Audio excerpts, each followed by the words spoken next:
Hey everybody, welcome to worship at Cokesbury. Thank you for taking time out of your schedule. If you're watching through our website, if you're watching Facebook Live, I want to encourage you guys especially, join us in the chat room. I know that during this season that we're in, that moment of connection is important for all of us. For those of you that are listening on WOKI, welcome. If you're listening later in the week because you're on vacation, I'm glad you're taking time out of your schedule to do that. This is a huge weekend in the life of the global church as we celebrate Pentecost weekend. It's the birth of the church. We're going to do something unique today, something that we've never done before. We're going to take communion together as an online community. So I want to give you an opportunity during the next few moments to just gather up whatever you have. It doesn't have to be bread and grape juice. It could be anything that you have around your house. And at the end, I'm going to give us an opportunity to share that moment together. Today, we're going to peel back the veneer and we're going to look at what God's been doing through Cokesbury Church. And before we do that, I want to read sort of the quintessential text that the scriptures give us that describe what a church is supposed to look like when it's operating the way that God wants it to. It's Acts chapter 2, verses 43 through 47. Some of the most powerful verses, I think, in all of Scripture of how God uses ordinary human beings to do something absolutely extraordinary. The scriptures tell us that all came upon everyone because many wonders and signs were being done by the apostles. All who believed were together and had all things in common. They would sell their possessions and goods and distribute the proceeds to all as any had need. Day by day, as they spent much time together in the temple, they broke bread at home and ate their food with glad and generous hearts, praising God and having the goodwill of all the people. And day by day, the Lord added to their number those who were being saved. Over the next little while, you're going to be hearing from a number of our staff members. I want to say right off the bat how proud I am of these guys. They're no different than anybody else. They've got jobs to do. They've got families to balance. It is incredible over the last 10 weeks what our staff has been able to accomplish. So I wanted you to hear how God's moving through our church, taking the gifts that you guys have given, taking your time and your resources and using them to impact lives. So here we go. We're going to celebrate what God's doing. Hey, I'm Jill, and I'm so excited to be sitting here in guest services. It feels like I'm home. I've missed this place just like I know you have, but part of my role is to make sure you stay connected to our ministries and to each other, and that is still happening even though we're not together. I am part of our chat team, and when we have online worship, it is me that you see under the Cokesbury logo. So chat with me, let me know you're there because I love seeing your names pop up. We have choir members who come on Wednesday nights because Wednesday nights are their time to be together. They just want to say hey and how much they love each other. And on Sunday mornings, we have a group of people that always sit together and they're checking in to make sure everybody's there. So I see all of their names pop up too. So we are connecting online in so many ways through our worship services, so jump on and chat with me. We also have our groups still going. We have every group still meeting. All of our small groups are meeting via Zoom. Who knew that would be a thing for small groups back in 2019? So we're happy to say that all of our groups are still going. Even my group has been able to reconnect with a family that moved to Texas a few years ago. It's been wonderful just to be all together again through this time when we don't know really what's going to happen next, but it's comforting to see each other's faces. We also have a group that invited somebody brand new. They've never been to Cokesbury, but now they're going to come because they were invited to be part of a group on Zoom. It was a fun way for them to get connected, and now they feel like they're welcome in church already. We also have our prayer team going. We have a group of people that come every weekend and are here and available to pray with you. But now we've asked you to click on the link that says, how can we pray for you? And that immediately goes to our prayer team and it connects us in so many ways. It is an absolute honor to be able to pray for you and share your praises as well. I haven't even mentioned kids and students yet. Have you watched our student ministry show? It is so fun. If you haven't caught it, there was 10 episodes. You need to catch them all on YouTube. Our students are connecting by Zoom. They're doing hangouts. They are playing games. There's quite a few challenges that are being sent out there for our students, by the creative team that is our student ministry team. And then we also have our children's ministry team.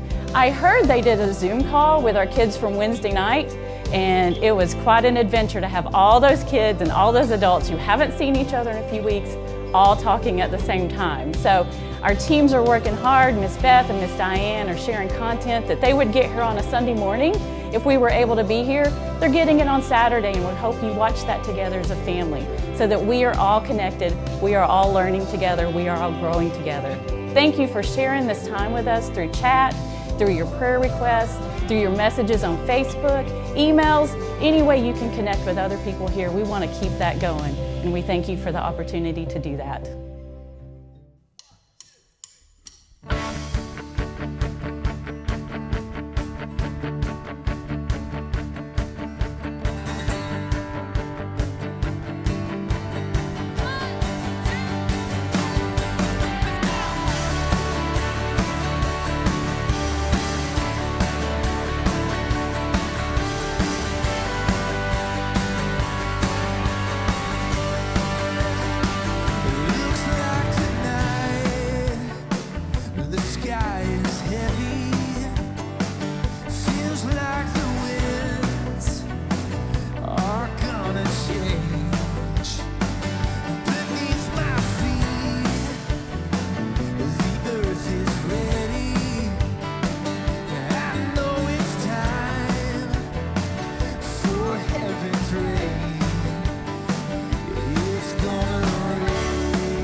Hey, Cooksbury.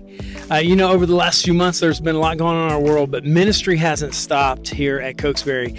And I'd love to take you on a little bit of a tour to just show you what we've been doing in our facilities while you've been away. As you can see, this is our fig tree entrance, right? And we have had a chance to make it really look pretty and welcoming and inviting. We did a baptism here the other night. You might have seen that. We've made these planters and been able to get our benches out. We put new concrete in this area, new signage, and still have a little bit of paint to come.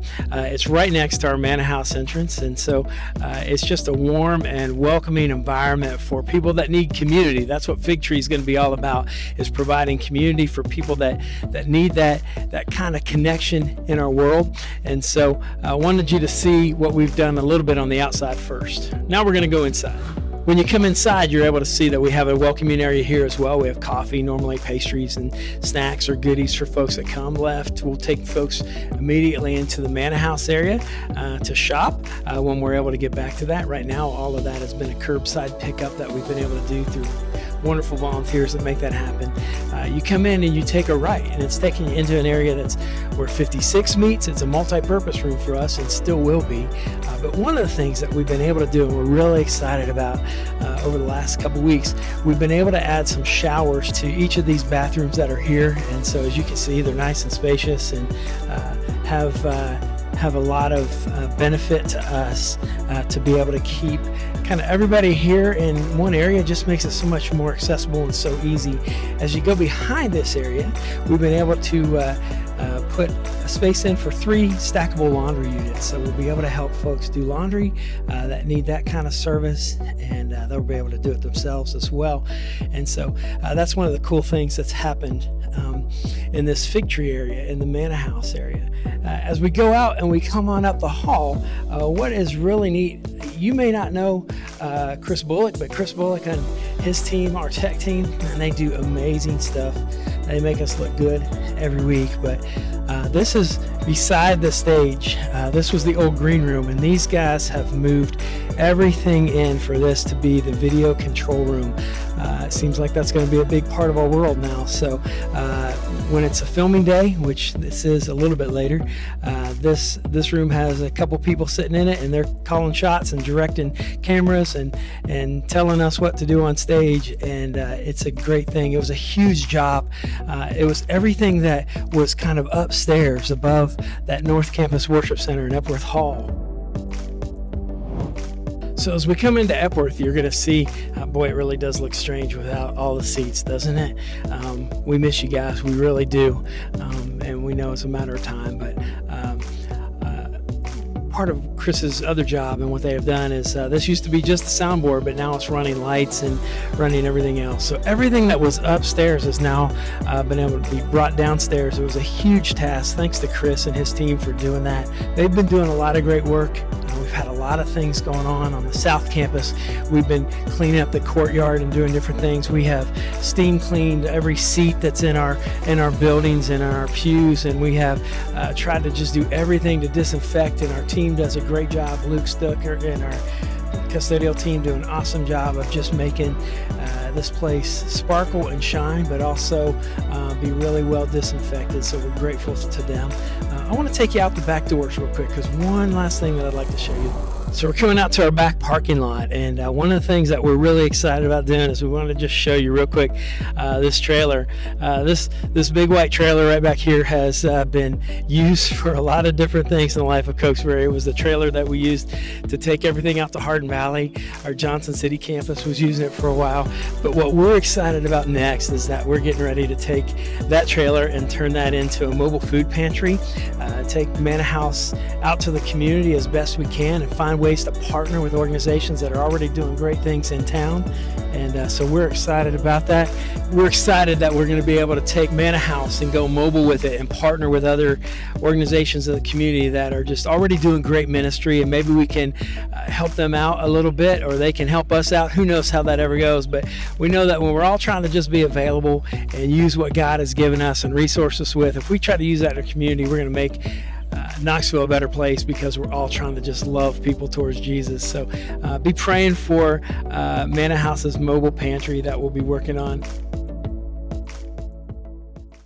So thanks for being here, guys. What we're doing this weekend is trying to not only celebrate the birth of the church, but show people who are connected to our church a little bit of what it looks like behind the scenes. And I know that all of us around this circle you guys play a very key role in advancing the mission of the church. And we've all been together long enough now that you know that it's not, the end goal is not to pack a room, it's to advance the mission of Jesus. And you guys have been mission critical on that. And I know that you literally in 24 hours had to completely shift how you think and what you do. And so I just wanted to kind of get a little insight into what that's been like. And Marcelo, you lead our South Campus. It's an incredibly vital part of our mission and ministry here. So tell me what it's been like from your perspective trying to lead a traditional service. The first week that we switched to recording, it was that, not really a shock, but the loss of the crowd in there. You have an energy that comes from the people that are in the room. So all of a sudden you don't have that. And believe it or not, I'm a little camera shy to be recording and doing that kind of stuff. Yeah, so you're really jacked up right now. You love this. Yeah. Okay, good. So that learning curve of that, but you have to trust God, and you have to trust that people, even in front of their computer screens or iPad or whichever way they're watching the service, that they're worshiping. And after 35 years of doing this, you get a pretty good gauge of people's worship. I know I'm not judging. God knows the heart. But you can tell people in the room they're worshiping, and that's when all of us here around, we feel like we've done our job when that happens. And then all of a sudden you don't have that. But at the same time, you have to be thankful for the technology. You've got to be thankful for all these awesome folks here who are working so hard to make it happen. That they are making the best that they can so that people at home, in whatever setting, traditional, contemporary, that they are able to worship. Yeah. Well, it's been 11 weeks, so, and maybe you can't answer this yet, but any insights you've learned about yourself or kind of what you think God is doing through our worship? Again, you are getting not feedback in person. You get feedback through email and through text messages or through Facebook. And it's very humbling, honestly, because you have all these messages that you're reading, and people you don't know, and people that are not here local even, commenting how whatever song or the message, how it has impacted them. So honestly, I mean, it's a reminder that we have to remain humble.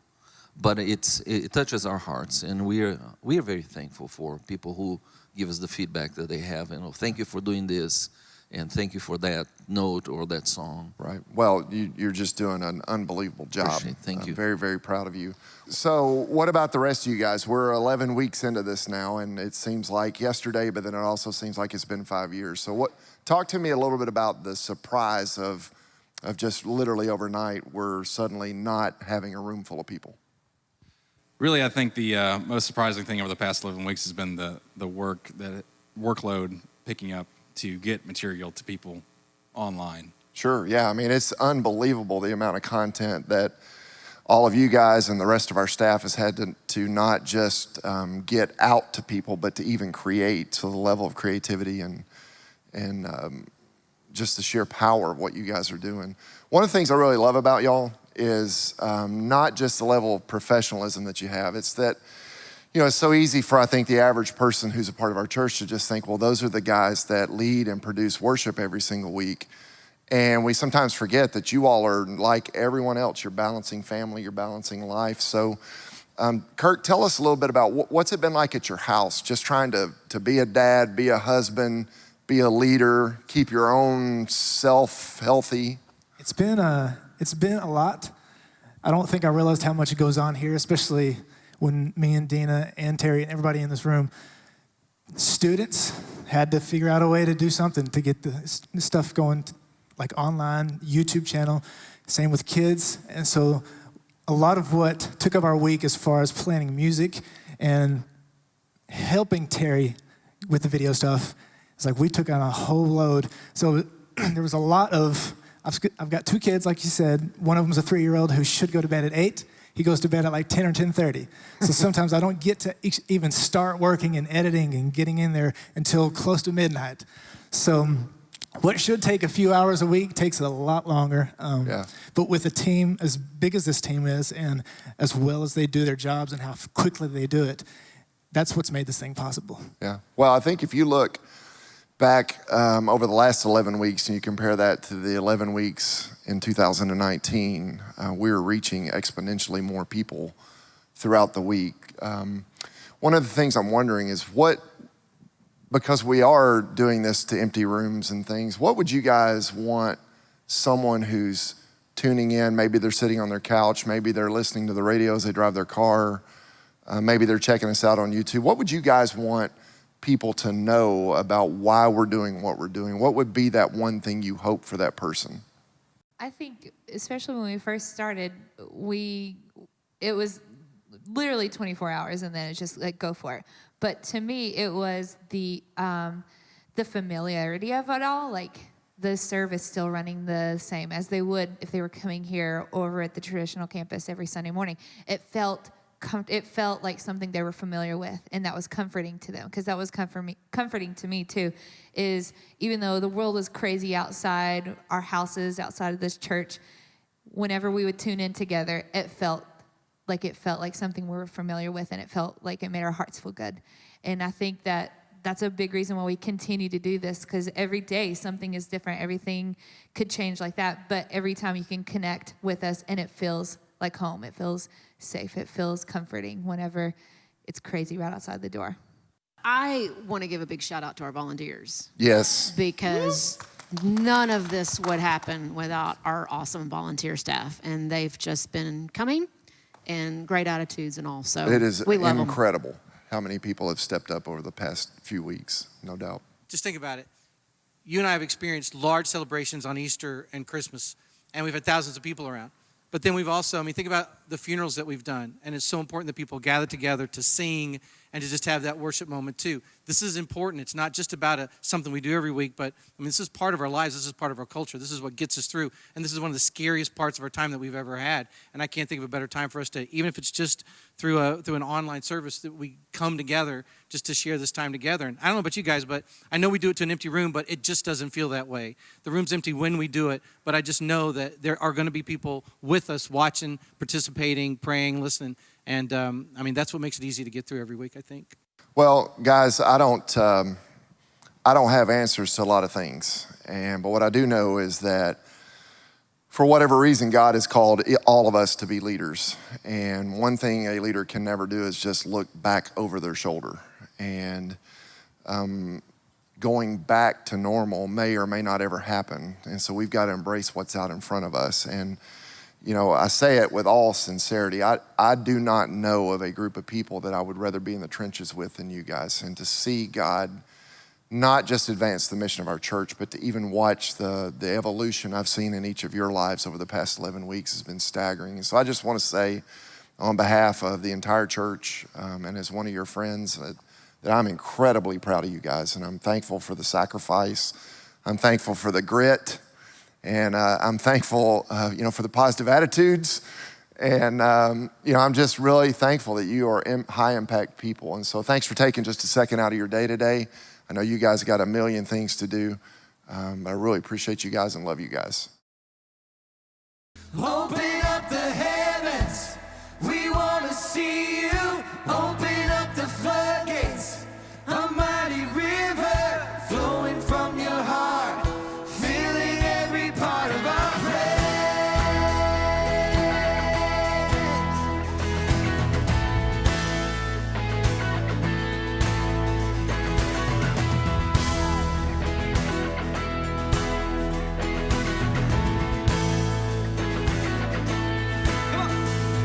We've waited for this day.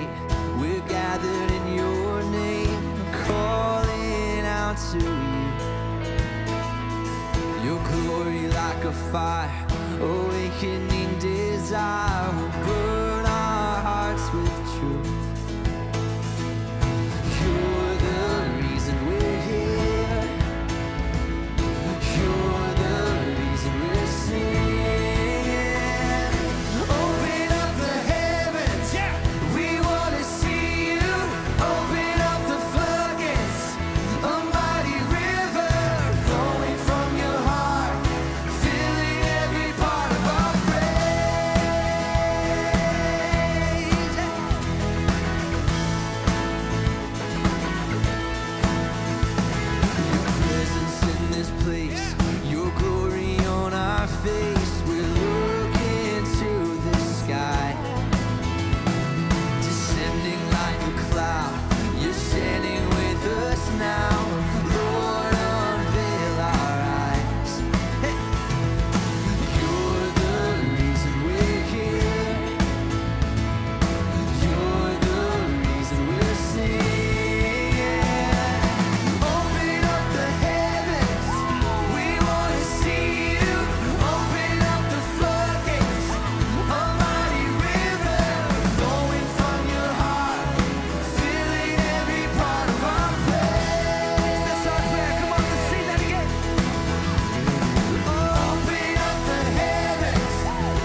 Hi, I'm Charles, one of the pastors here at Cokesbury. Today we remember the birthday of the church, the time that Jesus' disciples became the church with the gift of the Holy Spirit. And we read about this moment in Acts 2. And at the end of that chapter, and talking about all that was happening, I want you to hear these words. Awe came upon everyone because many wonders and signs were being done by the apostles. All who believed were together and had all things in common. They would sell their possessions and goods and distribute the proceeds to all as any had need. So today, I wanted to thank you. Thank you for sharing your resources, your riches in this community of Jesus' people at Cokesbury. Thank you for keeping us connected in worship and ministry. Thank you for sharing with any that had need. I hope you are as awed as the early church because of the many wonders and signs that are being done here and now. Thank you for your faithful generosity. Hi, I'm Anna, one of the pastors here at Cokesbury Church. And you know, I'm used to coming down this sidewalk and seeing so many of you all from our hospitality team standing right here at the door with the doors wide open, smiles on your faces. You're saying, welcome, welcome, we're so glad you're here. It's an incredible part of every week on the North Campus, on the South Campus at Recovery. And right now, these doors are basically closed. And there's a temptation to think that the church is closed. But what I have learned now more than ever is that the church has never ever been about this building. The church has always been about you all, always been about this community of people that comes together around the message of Jesus Christ.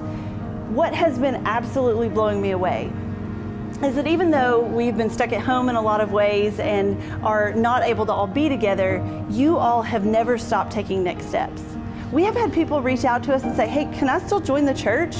We said, why not? Sure. We had our first ever online Next Steps class. We had 4 people join Cokesbury Church virtually. And I can't wait to be able to welcome them in person when we're all back together. But it was so incredible to see them say, I want to take that step of faith. I want to take a step out and take a next step. Then just a week ago, we had someone reach out to us and say, you know, I really feel led by God that I want to take the next step of baptism. I want to take that public step of saying I am a follower of Jesus Christ and make that public with my baptism. We said, absolutely, we'll figure out a way to do it. And we met in front of the entrance to Fig Tree, our newest ministry of Cokesbury Church, and we had an outdoor immersion baptism with just 3 or 4 of us standing there together. And I thought, you know what? God has never stopped. God has never stopped moving. God has never stopped working in our lives, working in us, working through us. And I don't believe that God caused any of this to happen, but what I do know is that God has not wasted a single second of it. God has said, you know what? We can still take next steps. We can still learn things. We can still grow. And I want to encourage each and every one of us, myself included, to take a next step. What's the next thing that God is asking you to do? We are going to have lots of opportunities for you to do that this summer. I want to make sure you're staying connected to us, staying plugged in, because we're going to have another opportunity for our Next Step class. If you're wanting to learn more about Cokesbury Church, you want to know how to join the church, or you just want to see a little bit more about what this place is about, make sure you check out the links on our website and social media to get signed up for that. We would love to have you. Do you want to grow in your faith? Well, we're going to have an opportunity for a class that we call Bible 101. We've offered it in person before. It'll be digital this summer, but maybe you think, I don't know a lot about the Bible. I don't know how to read it. Well, join us for Bible 101. We want to take you deeper into the Bible so you feel more comfortable with that. If you want to join a small group, we have small groups that are forming. Don't let this time stop you from taking a next step in your faith and your walk with Jesus Christ, because we love you and we want to continue to walk alongside you. And until the day that we can all sit together in church and hold hands and sing songs again like we always do, we're still the church. We are still a church family. We can still reach out. So we look forward to seeing what God has in store for us and for you and for the city of Knoxville and around the world as we continue to love people into a relationship with Jesus Christ. Hey, I'm Mark Beebe, Director of Recovery at Cokesbury, one of the pastors here. I want to take you back to mid-March and a Thursday night. It was just a really kind of a normal Thursday night. We were hearing a lot, obviously, about Corona-19 and what it was doing all around the world, and it was beginning to impact the United States. that night we got done at worship, and I walked out in the hallway outside of our worship center and met Stephen DeFur, and he told me, you know, we're not going to be doing worship here in this building for a while, and that starts Sunday. So, as it turns out, Recovery Cokesbury was the last worship experience we've been able to have here at Cokesbury, in the building with people in person. We had done obviously online worship after live worship, and we had done live online worship as well for a number of years. But this was going to be a switch. Most people that get involved on Thursday nights do, if they really start to grow, do find their way into an in-person recovery group. How were we going to replace that need and that opportunity for people to be together? What was it going to be like to not have the fellowship experience of the meal? And gotta say, of all the things that I've missed the most in these last 2 months or 2.5 months, whatever it's been, one would be the opportunity for people to have that meal together and have some time to just sit down and be together and get to know each other and catch up. Because I think a lot of people that are struggling with something in their life that's bigger than they are have found themselves in places of isolation, and so it's a risk to kind of break out and come to a dinner like that. And second thing I miss, honestly, is being able to greet people over here at the front door and just say hi, how you doing, and just to give me the opportunity to catch up with people that are coming in for the evening. But all that has changed, and we're of course looking forward to getting back to that. And the first 2 recovery groups for men and women, we made those open share recovery groups a little bit more generic than just chemical dependency. We started running those right away the very next Thursday night online after worship. So worship was at 7 online, and then we ran those groups at 8 o'clock. Later, we started the Family and Friends Compulsion Education group at 6 o'clock on Thursday nights. We did that about a week later. And that group, along with the other 2 recovery groups that I'm talking about, they've actually flourished in different ways than we would have expected. Not, it isn't that we've had far greater numbers in those groups online. That really hasn't been true. But what has been true is our reach. We have met people from all over the place, how I'll never know, that we would have never met in those groups in person in our building any other way. Man, I'm grateful and thankful for those leaders and for their efforts. We have been able to now start a few open share groups in person. We're using the counseling center to be able to do that. We started that Monday night. So we've learned a lot about the fact that there's tons of people all over the country that do not have the resources that we have in Knoxville, that maybe do not live in a city or town where the kinds of resources that they need are available. And that is a new opportunity for us to be able to serve people with the love, care, compassion, transformation, and freedom that Jesus offers. So, like in the long run, we're going to see so many new learnings coming to Cokesbury, and so many new opportunities to serve people, and so many ways that other people are going to learn how to serve, as a result of this experience. Nothing has been convenient, nothing has been easy, but I want to just tell you, it has so been worth it being in a position where we can learn as quickly as we possibly can what's next for us, what the shape of the church looks like, what the shape of serving looks like, what the shape of sharing with people the good news of Jesus looks like, what recovery can look like. So I want to thank you all for your support. That's just been incredible over all this time. And man, we'll have more stories to tell a year from now that you cannot imagine. Thanks so much. Hi, church family. I'm Katie McElwain, and I serve on staff as the Director of Outreach Ministries.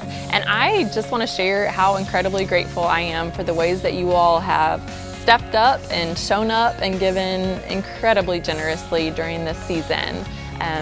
I could go into just a really long list of the amazing ways that you all have done that, from flipping our Hope Connection ministry to operate over the phone, to distributing and packing meal bags for Manna House, to providing to-go meals for Hope Initiatives, single mothers, the list goes on. But I want to share 2 specific ways that you all have shown up, whether that's on the front lines or behind the scenes in the ways that you can. We're so grateful. So I want to share with you one letter I received just yesterday from our friends at CARM. Dear Katie, could you please convey our immense gratitude to the members of Cokesbury for their generosity to CARM during the stay-at-home period. Someone set up an Amazon wish list full of items that CARM perpetually needs: towels, washcloths, toiletry items, men's and women's underwear and socks, and more. And Cokesbury members shopped like it was Christmas. All of a sudden, we began receiving 20, 30, sometimes 40 boxes a day from Amazon, full of surprise donations. Some boxes even contain notes of encouragement. I have included a picture or two so you can see what our daily mail delivery looked like. It was incredible. The status of our storage area is also incredible. We have never been so well stocked. Our guests are sleeping on brand new sheets, are handed new fluffy towels before showers, and receive new underwear and/or socks in their exact size when they request it. The members of Cokesbury have truly blessed our guests, and we are so grateful. Could you pass along our gratitude through the church's newsletter or online announcements, or some method that we will communicate widely our deep thanks? Sincerely, Todd Gilbert, Vice President of Programs. You all have shown up in such a big way, and sometimes it's those simple ways that really make a big difference. I also want to share with you one quick story about a family that we've been able to work with through our Hope Connection ministry, who is transitioning out of the domestic violence shelter, and this week she'll transition into an apartment. Just last week she had a brand new baby, along with, that makes 5 children, and so she really needed some support. And so a team of folks have walked alongside of her in offering encouragement and support and resources. We were able to financially assist to get her where she needs to be in housing. But also, you all have crowdsourced her apartment. And so I know several volunteers have garages full of things for so that she's set up the moment she moves into her apartment. So thank you. Thank you, Cokesbury, for the ways that you all have shown up, that you served, that you've faithfully given, for the ways that we've seen and the ways that we haven't seen. We know you all have been faithful, and we're so thankful for that.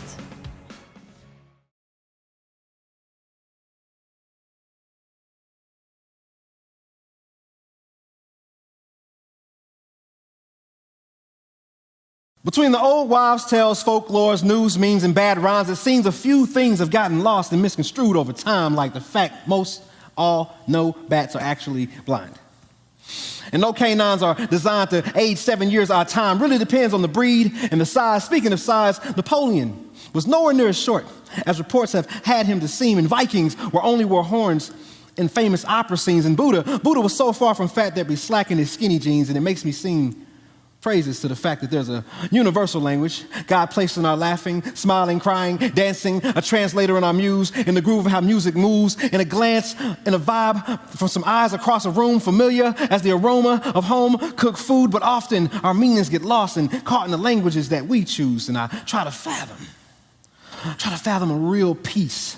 The peace that came when the fire began to speak, when the water was dancing, the wind was beat, to the hatred and the politics and the sexism just ceased, and love and the hope and the faith could just be unleashed, and we can watch the crowd go wild.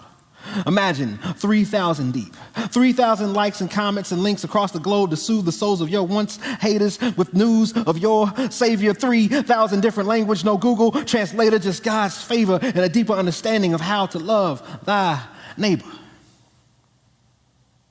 Historically, Pentecost was like ultimate day off. No one too essential to turn nose up and scoff. No going to play golf, no acting like the invite got lost. See, this was mandatory celebration for all walks of the nation. See, we are not playing about this harvest. Celebration of God's grace, we got to thank him. And if you think we're missing this one, you are gravely mistaken. At first light, we shall swipe scythe, gather grains, and start baking. Now, I like to think it was that sweet scent of that first bread loaf that summoned the Holy Ghost to interrupt the toast. Because most folks who've read up on that Bible and studied it up to teach could tell you Jesus loved God and all his people, but he absolutely loved to eat. And his ascension meant those intentions for that mention had truly been complete, but I can imagine him looking down from heaven like, you know, we do got a few more lessons to teach. Why don't we go on down there and crash that feast. Mhm. Thank you. Yeah. Okay, cool. All the way through, yeah.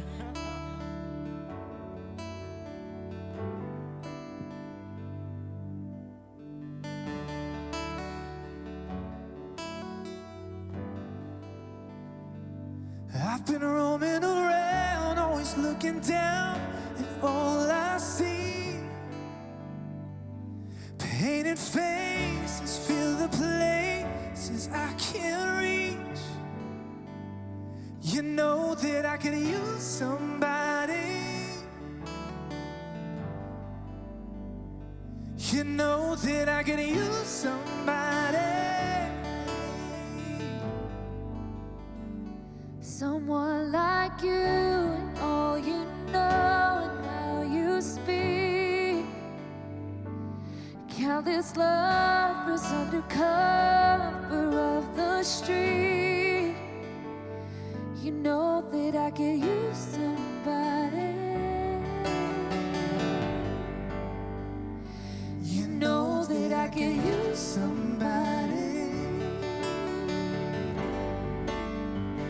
Someone like you.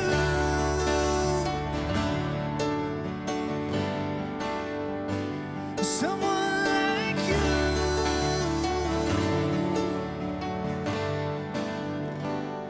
Off in the night while you live it up, I'm off to sleep, waging wars to shake the poet and the beat. Hope it's gonna make you notice. I hope it's gonna make you notice. Someone like me.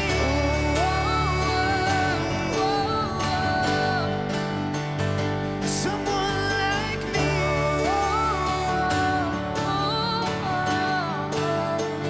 Someone like me. Somebody.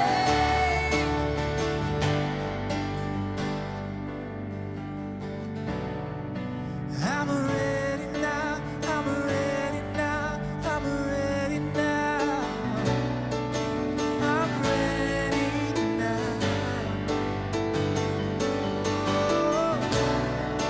I'm ready now. I'm ready now. I'm ready now. I'm ready now. I've been roaming around, always looking down, and all I see, painted faces fill the places I can't reach. I hope it's gonna make you notice. I hope it's gonna make you notice.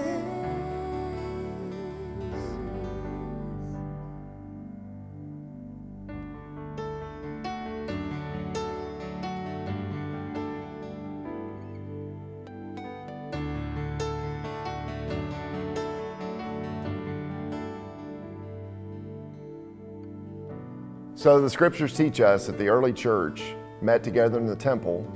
That's this place, which we can't do right now. They met in each other's homes, and they celebrated communion together. Apart from that, they also did the best they could to meet each other's needs. I know that right now we're scattered not only across this city, but we're scattered across this region and even across our country. What's beautiful is no matter where you are, there's one uniting factor that brings all of our hearts together, and it's the Lord's Supper. On his final night, the scriptures tell us that Jesus took a loaf of bread. He gave thanks to God. He broke it, and then he gave it to his disciples, and he said, "Here, take and eat. This is my body, which is given for you." And one by one, they passed the bread, and they ate it. When they were through, Jesus took a cup of wine. He gave thanks to God. He gave it to his disciples and said, "Here, take and drink. This is my blood, which is poured out for you and for many for the forgiveness of sins." And then later on in Scripture, Jesus is quoted as saying, "Do this in remembrance of me." The point being that something as ordinary as bread and juice or whatever you have right now, that can be a constant reminder that God loves us, that God has a purpose for us, that God is not through with us yet, and that the best is yet to come. And so, as these elements have been blessed, I hope that you'll take a moment as our band leads us in a song. Just receive them. Take a moment to pray for yourself, pray for our church, pray for our world. Pray that peace will come. Spirit of the living God, Spirit of the living God, we only want to hear your voice. We're hanging on every word. Spirit of the living God, Spirit of the living God, we want to know you more and more. We're hanging on every word.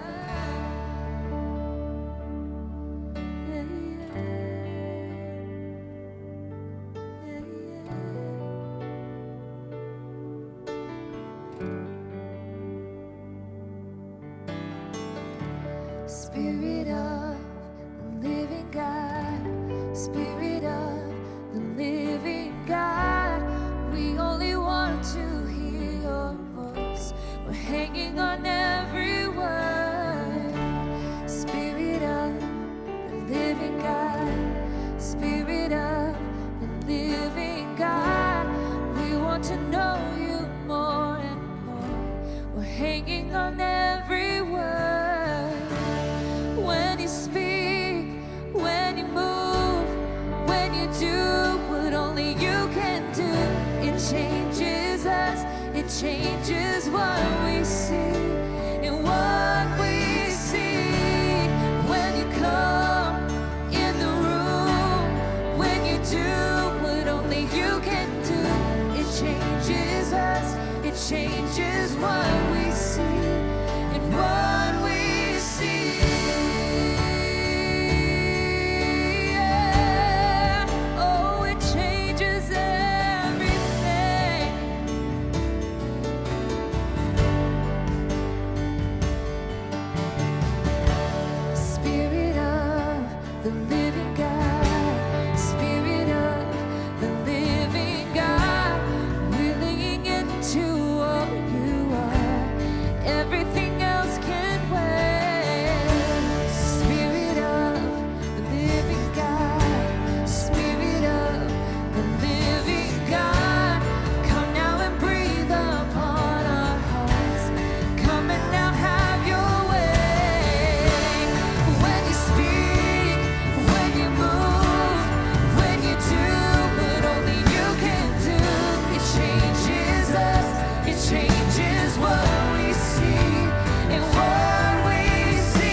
So there you have it.